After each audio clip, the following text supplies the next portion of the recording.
Hi, well my name's Tom, like I said, and my plan is to rear a number of seahorses in the lab down below. We're planning, the original the reason for this, I should say, is we're hoping that in the future, with this background research into the seahorses and being able to keep them captive, that one day we'll be able to potentially link to natural England to be able to keep captive seahorses, native captive seahorses here, which hopefully one day will be reintroduced into the fowl.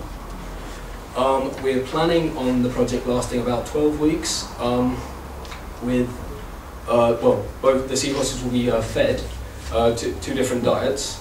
One will be fed their natural diet, which is mycin, and the other will be fed their the main commercial diet, which is Artemia. And we're hoping to do this, well, me and my partner unfortunately couldn't be here today because she was really ill. We're hoping to see how it affects their growth and the water quality around them. So I will be measuring the growth over the period for both, and my partner will be measuring water quality to see how the food affects the different metabolic processes. Yeah, so hopefully, in the end, the one that has the cleaner tank and hopefully is growing the most, I'll show which is the most effective food to be feeding them for their growth.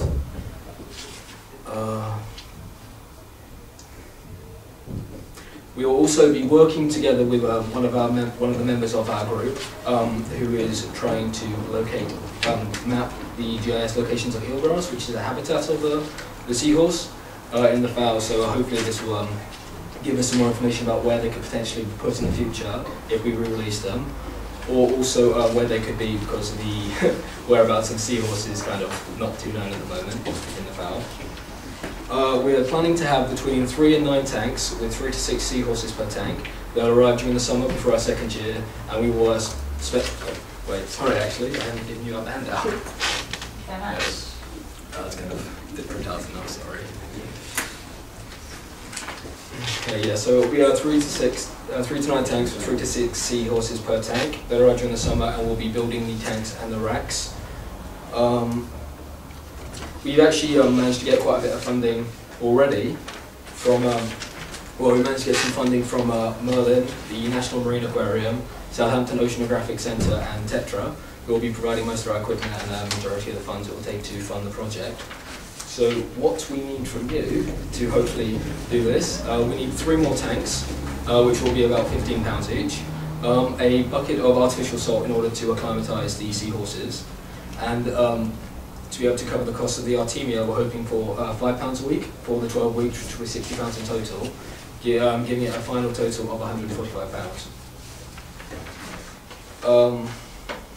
It will help benefit us because it will give us more insight into marine biology in general, and also the lifestyle, reproduction and feeding techniques of seahorses, and also it will help us build some more bonds in the future with natural England and hopefully help us become more publicly aware. Thanks, Tom. I've got a question for you, Tom. You talked about re-release of seahorses. Yeah. Yeah. Would that be something that you pictured to be sort of a big public event where you could re-release them back into the estuary? Well, as not that many people, I don't think that many people are actually aware that there are seahorses in the fowl. Yeah. I reckon this could get quite a bit of public interest because, well, seahorses are attractive and everyone knows them and thinks they're cute and everything. So people would always be interested, which will hopefully raise the profile of them and get people more aware of marine events in general, especially around the fowl area. Is the objective of that then to try to increase the numbers generally? Because you said that they are already there are communities existing. Well, the aim of our project at the moment is just to see if we rear them, the most effective ways to rear them, keep them alive, which will hopefully in the future, after we've had a bit of background research at the school, will give us enough sort of credit to be able to apply for the licence from Natural England, which will then hopefully lead to us being able to release them in the future, because, well, it'd be great to increase the population, because like I said, they're kind of scarcely seen or really known around the area.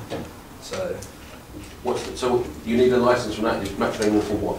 To be able to keep the natives and also to be able to re-release them. And where are you going to source them from? From the bay? Oh, Seahorses. Yeah. We're getting them from Plymouth for free because, well, I think it's meant for marine. Because they've overbred their seahorses at the moment, so they have loads of extra and they're willing to let us have some for the summer. Which, So they've got them in their aquariums? yeah, so they'll be providing it. And what's the lifespan? Do you know the typical lifespan of these breeders? I'm not 100% sure, but I can get back to you if you want. No, right. I like that you've already, in a week, sourced funding from Marlin and other places as well.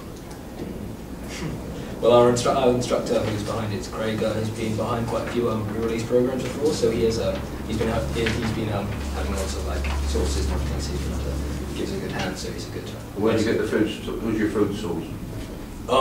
Our team, like I said, we haven't actually completely finalised it yet, but I think we have. We'll use the one that the school would normally use for their fish. So. And the research into food, the different types of food, that's really to look at the most effective way of being able to breed seahorses and grow them in the future, rather than actually anything to do with how they might react to a natural environment. So. Well, it's just obviously the cleaner the tanks are with a certain type of food. That means the less waste which is produced, so the better is their metabolic systems. So generally the better food not only would make them grow better, would hopefully keep them healthier in general because there's less waste accumulation in their environment and also probably less damaging effects to the... And that enhances re-release rates then, does it, if they're healthier? Yeah. Okay. Hi, my name's Tom Wetherill. My project was the keeping and rearing of captive seahorses in order to do a food trial on them with two different types of food, their native food, which is mysis, and the main commercial food, which is Artemia. My partner in this project, Jennifer Devaney, unfortunately couldn't be here today due to extreme illness, so I had to do the bid myself, but as our projects are very, very similar, it was quite okay, and I think the bid went quite well. The judges seem to be the dragons, I should say, seem to be pretty enthusiastic about it. I got quite a lot of smiles. I was able to answer all but one of the questions, which I told them I could get back to them too, because it was a simple one. And as I already have additional funding anyway, I'm pretty sure I'll be able to get on with it. I think I'll get the project, which is good. Okay.